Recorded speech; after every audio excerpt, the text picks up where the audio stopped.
Welter Amida says, what are we doing on time? Oh, we're doing fine. Revolutionary War united citizens because we decided to become our own country and repel a foreign government. The Civil War divided citizens. World War I and II brought us back together again. If things get so bad that we have to fight a revolution against our own government that is made up of people who live and have families among us, how do we reconcile the people who leaned towards statism and those who fought to liberate the country from that philosophy? Any ideas on how to reconcile the American people after such an event, or do we need another world war? Well, it's kind of close to the cheery, happy stuff we were talking in the beginning. I have two things on that I want to kind of cover. The first thing that we forget is during the Revolutionary War, the majority of the citizens were on the side of the king. At least it started that way. They were scared, and they were loyal, and so the thing that I admire most about this country, I think the single thing I admire most, if I had to pick one thing, would be the difference between our revolution and the French Revolution. The French Revolution was nothing but oceans of blood, buckets of murder. That's all it was, just murder. It was just murder, envy, revenge, resentment, execution, murder. And when all of the targets have been murdered, like always with these collectivists, they start to murder their own. And they just murdered their own until there's nobody left to murder. Murder, murder, murder. That's the French Revolution. The American Revolution fought a war that went on for years and years and years here in America. And when it was over, we basically said, okay. Nobody was strung up. We didn't string up all the Tories, and they were huge numbers, probably the majority of the population. We didn't just go into the cities and say, you could have fought with us, and you fought against us, or you didn't help us, and therefore you're going to swing. No, we just said, okay, well, we've got the country now, we've got the colonies, so this is the new flag. If you want to stay, stay, and be a part of it. If you don't, go to Canada. You can stick with your king.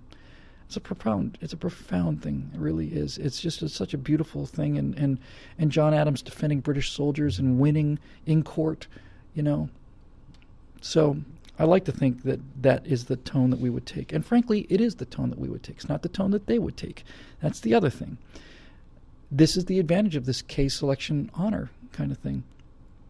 If the American founding fathers lost the war, they would have swung. They would have all hanged. But if they won the war, it didn't mean the British generals and governors were going to swing. They didn't escape. There's any number of British officials who fell into the hands of the victorious American armies. They didn't swing. We didn't execute them, And the same would be true today.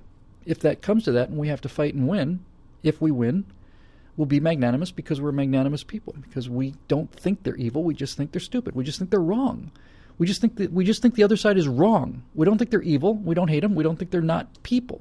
We hate what they do, but we just think they're wrong. If they win, we're going to go because that's what collectivists do. They murder people. You just can't believe the limits there is no limit to the murder that these collectivists will do for their heaven on earth, because if things aren't working out, it has to be somebody's fault, right? It can't be the theory, because if it's the theory, that's their religion god. So somebody has to pay. So there's that. And then there was another thought I had, and then this other thought is a little more serious. The thought is, if this forget economic collapse, it's a societal collapse, a collapse of law. Look, if the people who are at the top of the food chain, if the president, the secretary of state, the attorney general do not enforce the law, then why should little people enforce the law? Why should they obey the law? There's no reason to. It all comes from the top. That's what civilization is. It's a compact. It's an agreement. It's a contract. We agree to obey the law. You agree to obey the law. Therefore, we'll allow you some power over us. If this lawlessness of this president and this former secretary of state and all the rest of it, it can't continue. It just can't. So the tougher question is, if this thing does come down and you have societies that are surviving out there, and I say societies, I mean something like little city-states or something, or maybe they're entire republics, maybe the Northern Idaho Republic and the West Texas Republic, or whatever. These can communicate with each other, cooperate with each other, but what do you do with the refugees? What do you do with the huge, huge, huge numbers of people who are going to be seeking food and asylum in the lifeboat?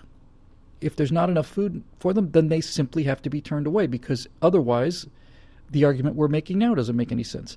If America were limitless in size and limitless in money and limitless in the degree that the culture wouldn't be changed or reversed anyway, because all the immigrants changed the culture, but nothing until now has reversed the culture, has destroyed the culture.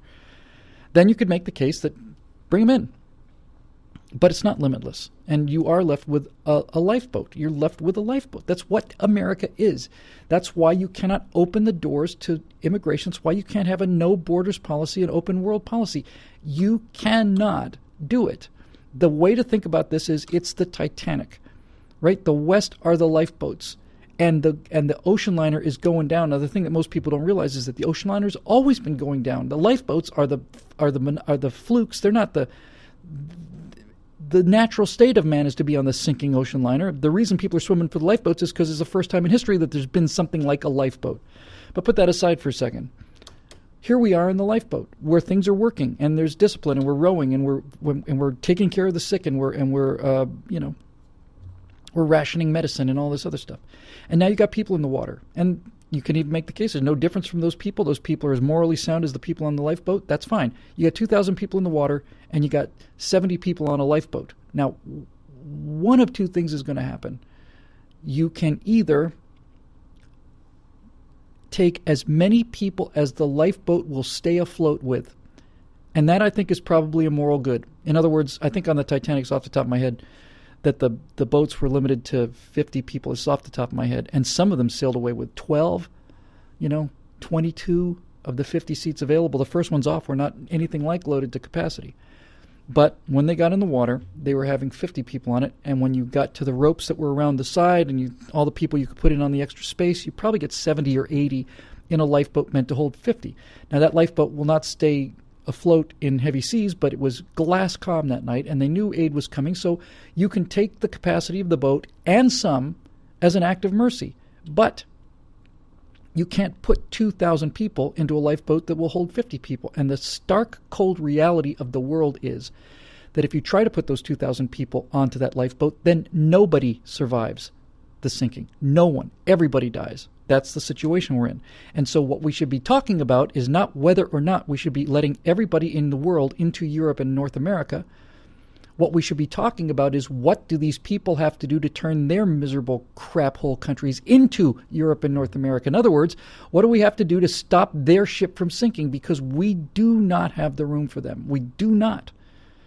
It's not just a question of living space. I live in California, for God's sakes. And in order for me, when I leave Los Angeles and I start heading east in a 737, climbing through 10,000 feet up to 30,000 feet, the first half an hour of the trip, and 15 minutes of that is heading out over the Pacific and turning around. So the first 15 minutes of the journey east is over Los Angeles and Palm Springs. And then for an hour and a half, there's nothing but desert until you get to the Rockies. There's nothing but desert. There's plenty of room here. There's plenty of room for people to be here. It's not a question of whether or not there's room. The question is, if you're going to give these people benefits, then more and more people are getting into the cart and fewer people are pushing or pulling it. So there's that issue. And if these people are determined to come and not adapt and become part of the culture the way it was with the melting pot, but are determined to destroy the culture, then it's just plain suicide. It's like letting people with axes and knives and onto your boat, and as they're climbing onto the boat, they're saying, we're going to kill you, and we're determined to kill you. We're not going to row. We're going to murder you all, then throw you overboard. Let us in. Not going to do it. I don't have a death wish. By the way, I was watching, before I did the Skype test today, I was watching one of Stefan's videos, and I'd never seen him before. I didn't know who he was before this afternoon. And he was talking with a guy from Germany about this invasion. And I heard this German guy say something that genuinely took the breath away from me. This German guy was talking about these immigrants, and he was talking about the reaction of other Germans to the immigrants and how conflicted they were, because on one hand, they're scared, and they're right to be scared. On one hand, they see the destruction of their civilization, not 20 years off, but 20 weeks off.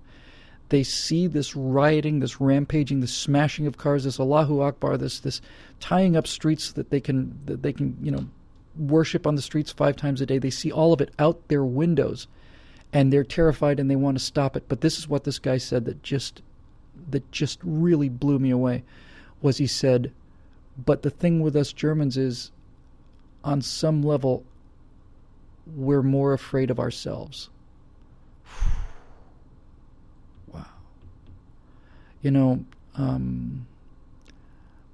Germany's dealt with their past in a way that Japan really hasn't, even to this day.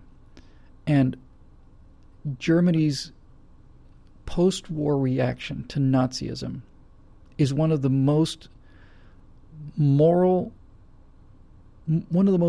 sound and morally admirable things I've ever seen in human history.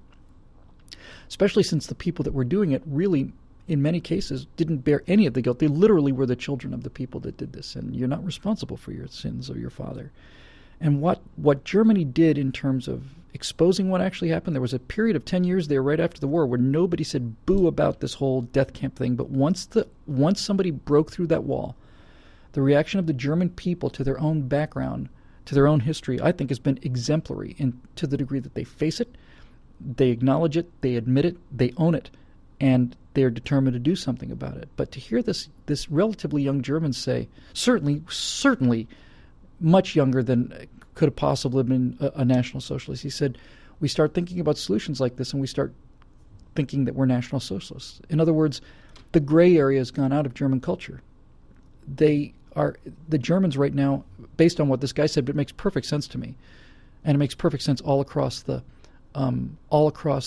board. I think the bind, the Scylla and Charybdis that Germans are in right now, this rock and a hard place thing, is we either fight back, in which case we're Nazis again, which is intolerable, or we let them kill us. That's their world. And that's the world that the left is trying to foist on us too, by the way. That's what they're trying to say to Americans. It's a little tougher sell with Americans. But we either racist murderers or we go willingly to our destruction.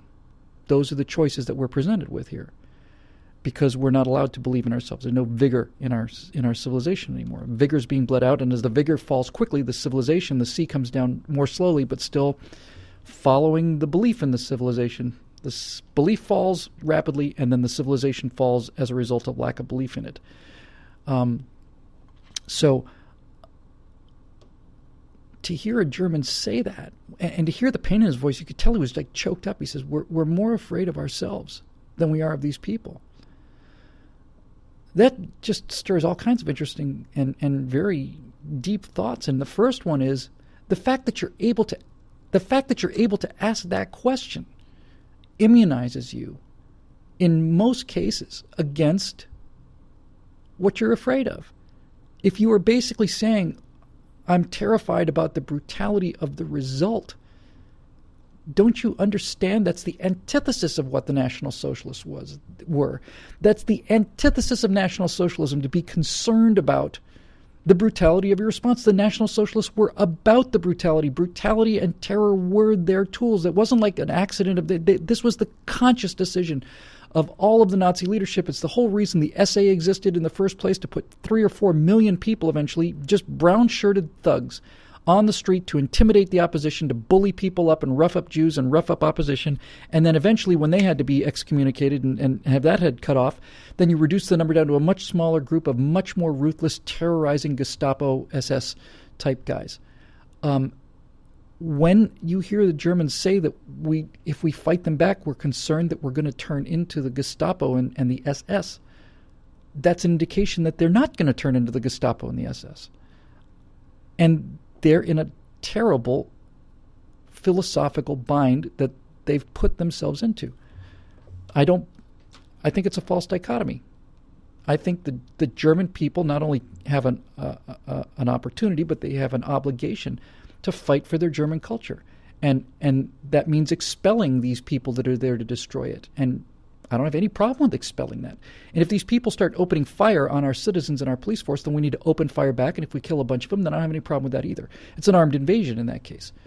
You just simply expel them. You let them in, escort them to the door. And you let them in because you thought they'd behave themselves. They didn't. They came to your dinner party and they just basically urinated on the floor in front of everybody. Then they can be escorted to the door and shown the ropes, and they're back out on the street where they came from.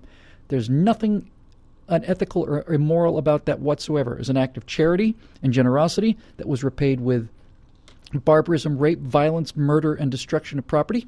Okay, we made a mistake. Back you go. And we're obviously going to have to build a wall now to keep you out. Where's the ethical harm in that?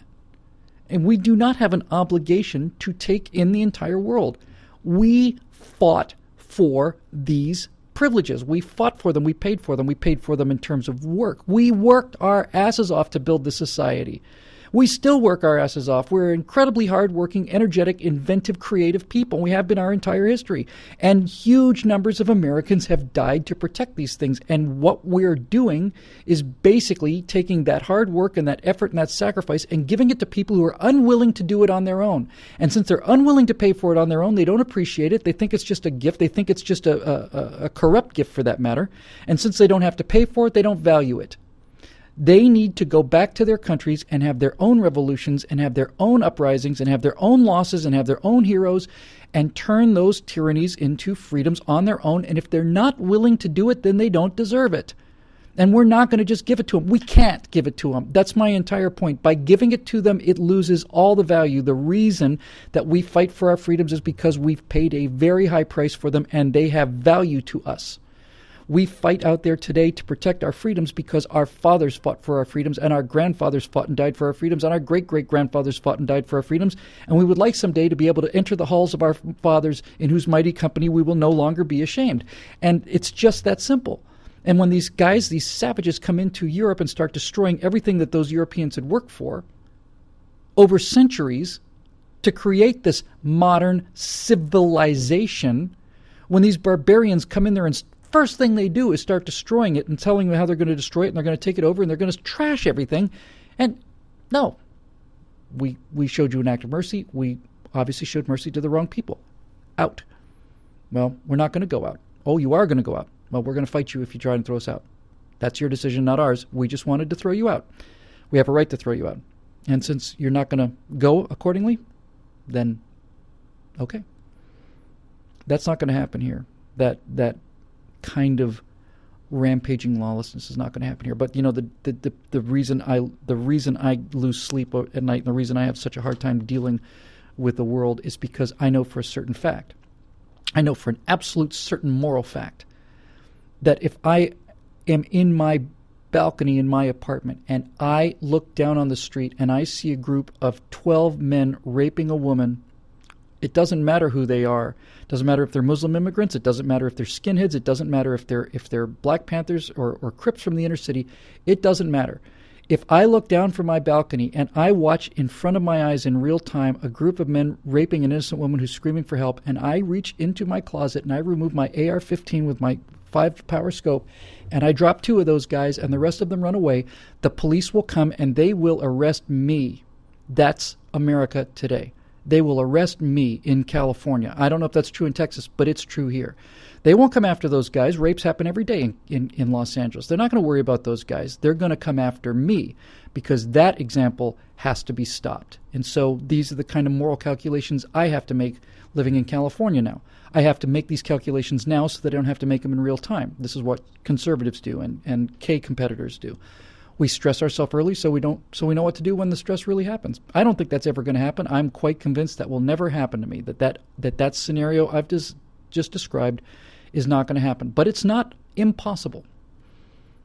And as these societal norms and law-abidingness goes away from the top down, as it becomes clear that the police will not prosecute the criminals, but they will prosecute the homeowners and the victims and the people who are trying to defend themselves, then that nightmare scenario gets more likely, not less likely.